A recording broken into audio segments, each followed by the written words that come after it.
Hello guys, আজকে চলে এসেছি দেখো চিকেনের একটা রেসিপি নিয়ে। তো চিকেনটা আমি ধুয়ে রেখে দিয়েছি। এবার দেখো আমি কড়াইতে তেল গরম করে রেখেছি। জিরে দিলাম, ধনে দিলাম, লঙ্কা, কাঁচা লঙ্কা, লাল লঙ্কা, রসুন, আদা সব কিছু দিয়ে ভালো করে একটু হালকা নুন দিয়ে আমি এটাকে হালকা করে ভেজে নিলাম।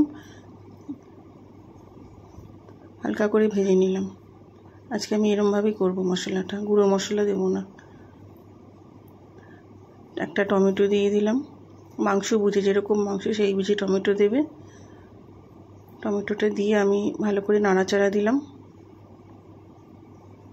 পেঁয়াজ কেটে রেখেছি, আমি পেঁয়াজটা দেবো না, পেঁয়াজটা আমি আলাদা দেবো।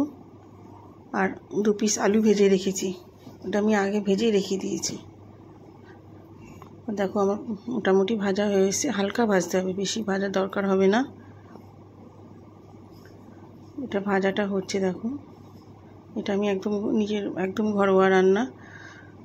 দেখো আমি এবার এটাকে তুলে নিচ্ছি, ভালো করে তুলে নিয়ে এটা আমি এবার ভালো করে শিলনোড়ায় বেটে নেব। একটা সুন্দর ফ্লেভার আসে, এরকম ভেজে মশলা বাটবে, একটা সুন্দর ফ্লেভার আসে। এবার দেখো আমি ওই তেলের উপরেই কাঁচা পেঁয়াজটা দিয়ে দিলাম, 2 বড় বড় কাঁচা পেঁয়াজ দিলাম। মাংস বুঝে পেঁয়াজটা দেবে। তারপরে আমি 2 তেজপাতা ছিঁড়ে দিয়েছি, দিয়ে ভালো করে অল্প হলুদ দিয়ে অল্প লবণ দিয়ে, যেহেতু মাংসে আমি অল্প লবণ দিয়ে মাখিয়ে রেখেছি, এবার ভালো করে নাড়াচাড়া দিতে হবে। একদম ঘরোয়া পদ্ধতিতে মাংসটা করেছি। তোমরা এরকম করে খেয়ে দেখো, লাইক করো, কমেন্ট করো, সাবস্ক্রাইব করো, আর আমাকে কমেন্ট সেকশনে জানিও কেমন হয়েছে।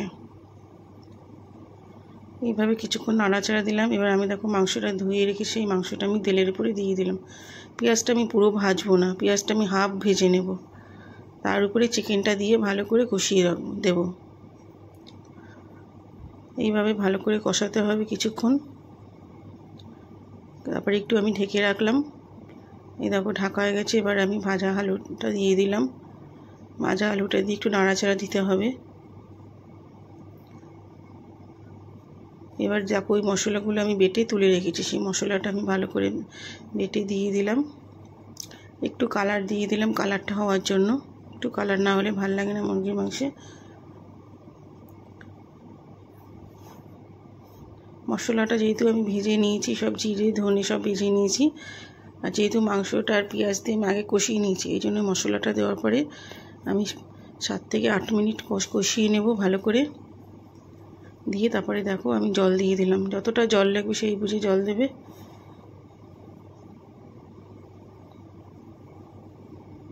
তারপরে নুনটা চেক করে নিতে হবে। নুনটা আমি চেক করে নিয়েছি। দেখো ঢাকা দিয়ে দিলাম। এই যে হয়ে এসেছে মাংস মোটামুটি। এবার দেখো আমি একটু কসুরি মেথি হাতে ভালো করে গুঁড়ি করে দিয়ে দিলাম, আর আমার এই যে ঘরোয়া সেই মশলাটা দিয়ে দিলাম।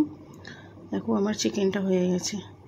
এইভাবে তোমরা বানিয়ে খেও আর আমাকে কমেন্ট সেকশনে জানিও। আজকে দেখো আমি এই চিকেনটা ঢেলেছি। আজকে আমার ঘরোয়া রান্না। দেখো এই যে ডাল, খারকুল বাটা, পটল ভাজা, কাঁকরোল ভাজা,